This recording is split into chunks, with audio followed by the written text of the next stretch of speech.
Bonjour, ici David Demer, auteur du livre Moi riche, pourquoi pas. Dans ce petit montage photo-vidéo, je vais vous présenter les travaux que je suis occupé de réaliser pour la construction de ma résidence principale. J'en profiterai pour vous expliquer comment vous enrichir et comment gagner de l'argent facile en réalisant à ma façon les travaux. Il y a plus ou moins 2 mois que les travaux ont débuté. Nous avons commencé par nettoyer le terrain de tout ce qui l'encombrait. Clôture, petites remises en béton, arbres malades ou mal situés, anciennes citernes.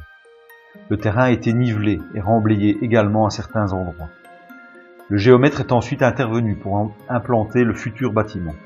Nous avons terrassé l'emplacement des futures fondations. Les citernes et stations d'épuration sont placées pendant ce temps. Nous avons réalisé le coffrage, implanté les égoutages et placé 3 tonnes d'armature calculées par un ingénieur en stabilité. Tous ces travaux sont des travaux ingrats car au final ce sont des travaux qui ne seront plus visibles. Et finalement, le grand jour est arrivé, le jour du béton. Ce n'est pas moins de 130 mètres cubes de béton que nous avons placé par pompage pour réaliser la dalle de 300 mètres carrés.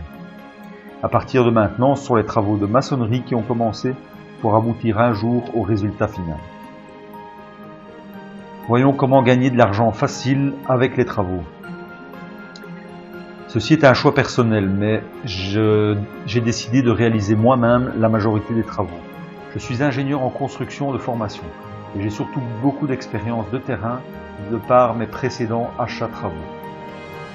Je vais donc gérer moi-même la partie administrative et le suivi des travaux de A à Z. Par contre, ce n'est pas moi qui vais travailler sur chantier. Comme pour mon chantier précédent, j'ai fait appel à une équipe de travailleurs étrangers. Ce sont des travailleurs bulgares et donc des travailleurs européens. Je vais réaliser avec eux la quasi-totalité des travaux, sauf quelques travaux comme les travaux de couverture et d'étanchéité pour lesquels j'ai fait appel à un ami entrepreneur. Très honnêtement, je préférerais travailler avec des ouvriers locaux, mais financièrement, il n'y a pas photo. Je paye ces ouvriers 20 € de l'heure, là où des entreprises locales me facturaient plus ou moins 50 € de l'heure. C'est gagner de l'argent facile sur le coût de la main-d'œuvre, et je vous assure qu'ils ne vont pas moins vite que d'autres. Le fait de gérer moi-même la majorité des travaux et surtout d'avoir des connaissances dans la construction me permet de donner une mission limitée à mon architecte. Il a réalisé les plans bien entendu et a introduit le dossier de permis de construire. Par contre, je ne lui ai pas demandé de réaliser un cahier de charges complet ou encore le suivi des travaux. Les plans me suffisent. Voilà encore un bon moyen de gagner de l'argent facile en réduisant la mission de l'architecte. Un grand merci à l'Europe. En effet, grâce à l'Europe et certaines de ses aberrations, cette manière de faire est tout à fait légale. Ils sont engagés par une société en Bulgarie et sont détachés chez nous en mission, pour un chantier précis et une durée précise. Vous devez savoir que chez eux, le salaire horaire moyen est de 4 € de l'heure, alors qu'ils tournent plus ou moins à 40 € de l'heure chez nous. Quand je vous dis que l'Europe est illogique. Par contre, grâce à la libre circulation des biens et des personnes, cette manière de faire est légale et permet de gagner de l'argent facile sur les travaux. Nos entreprises se plaignent de dumping social, car ces ouvriers coûtent beaucoup moins cher et surtout les charges sociales sont payées dans leur pays d'origine et pas chez nous. Je dois vous avouer que lorsque j'étais entrepreneur avec beaucoup de personnel, je m'en plaignais aussi, car je les voyais comme de la concurrence déloyale à mon personnel local.